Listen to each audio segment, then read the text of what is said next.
And now I'd like to welcome here on TVP World Justin Maciejewski, a military historian and defense consultant. Thanks for joining us today. Don, it's a real pleasure to be joining you today. Well, now we hear you come to conference like Defence24 Days. You go visit various panels. You talk on a multitude of subjects, but we hear the word deterrence so often. Deterrence to not ever get ourselves into a war. What does that bring to mind for you at the moment after coming to a conference like this? Well, Don, I think this conference has been a fantastic conference because unlike many of the conferences that I go to, this one has been very focused on the reality of that we're facing in the West today, and has emphasized the importance of deterrence, of reinvesting in defense and creating credible deterrence. And for me, the key word that underpins effective deterrence is that of credibility.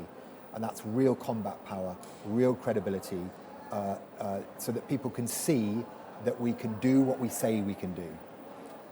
Right now, do you think that our credibility as NATO as a whole, do you think that our credibility is very high right now? Have there been some instances perhaps where it may have been tarnished? I think at the highest level, the credibility of the NATO alliance is very strong. NATO's expanded, new nations have joined NATO, nations that 10 years ago wouldn't have imagined that they would be part of NATO.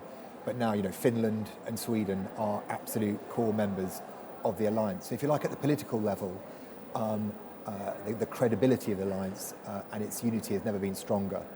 But at the sort of military level, I think it's fair to say that the European members of NATO are still playing catch-up. And that, I think, is key. Of course, Poland is very much in the lead on that. And seeing the sheer commitment of Poland to invest in defence is quite inspiring, coming from the UK. We are also increasing investment in defence, but there's a lot of catching up to do. And we need to catch up because that will ensure that the deterrents of NATO are credible. One of the things at the NATO summit that's coming up in Washington, D.C., it was said earlier by Ambassador Brzezinski, U.S. Ambassador to Poland, that NATO is going to encourage all the members to spend up to 3% of their GDP on defense. And here in Europe, it looks like politicians right now are scrambling, as you said, to fill these gaps that are now evident in the alliance and in the countries of Europe. So do you think is that a possibility? Will we get countries to at least reach the 2 and strive for 3%? Yeah. I mean, as a historian, as a military historian, I look and study the history of war and what leads to wars, and what causes tectonic changes. And I think it's fair to say that in any historical change, what you need is a sort of accumulation of voices. And there is an accumulation of voices around the importance of increasing defence spending. It may not happen on a given day in a summit, but what you are hearing everywhere in Europe, north, south, east and west, is that Europe has to step up and do more to invest in its own defence. And so I think the summit will most likely be a sort of waypoint on that journey in terms of the accumulation of voices and the alignment around that objective. Certainly. Now, you mentioned earlier, history can teach us a lot about alliances. What do you think are some of the most important lessons from history? That wars are never won by nations on their own. Wars are won by coalitions.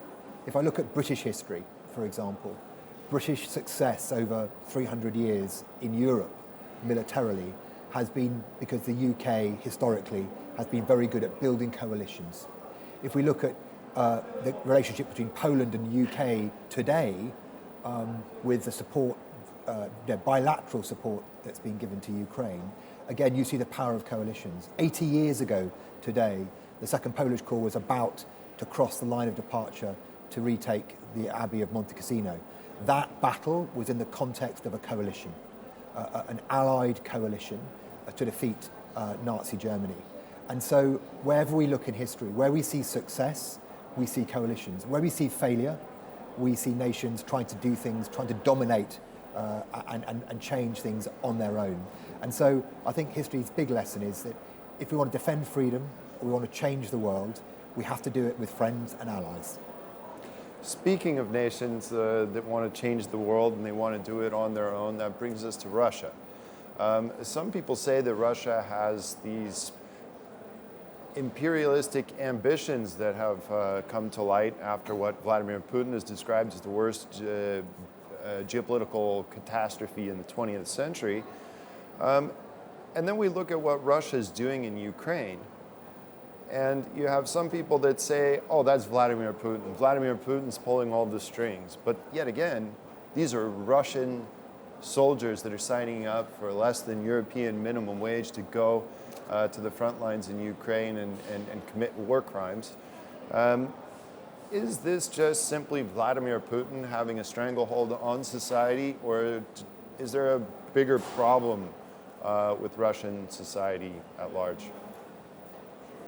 Don, that's a great question. I think one of the disconnects that I would observe between parts of Europe like Poland and other parts of Europe, perhaps on the western edge of Europe, is that on the western edge of Europe, people tend to think of this as Putin's war.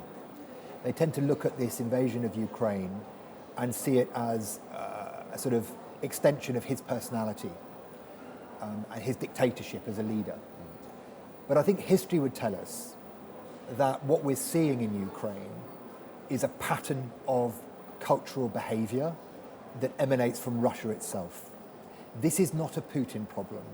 It's a Russia problem that we're facing. And for that reason, we have to prepare ourselves for a generational problem. And that's what history teaches us. We are facing a generational threat, and we have to respond in a generational manner. The Poles understand this implicitly. When Russia invaded Ukraine, despite the fact I grew up in Britain, I felt it in my stomach because I knew the stories that my father had told me were coming to pass. And this is deeply embedded in history. Russia has never reconciled itself to being a post-imperial power in the way that France or Britain or Spain has. Well, that's actually kind of what inspired me to stay in Ukraine so much. By the way, I stayed in Ukraine for about a year since the full-scale invasion, and it was Bucha, and what I saw in Bucha after it was liberated, seeing and the atrocities from World War II here in Poland that really had me thinking that there hasn't been a correction of the past. You say that this could be generational for Russia, so is it back to business as usual once this war is resolved? Or do we treat Russia completely different for, as you may have alluded to, generations? We would all want relations with Russia to be good for the peace of the world. But I think the reality is that we now know the threat that we're facing and that it hasn't gone away. It was latent for a couple of decades, but it's re-emerged. And we should expect it to be there for the decades to come. And therefore, we need to invest now and invest fast. But this is not a quick fix. We need to be in for the long haul, and that will require vigilance, credibility, and above all, going back to where we started, Don, deterrence.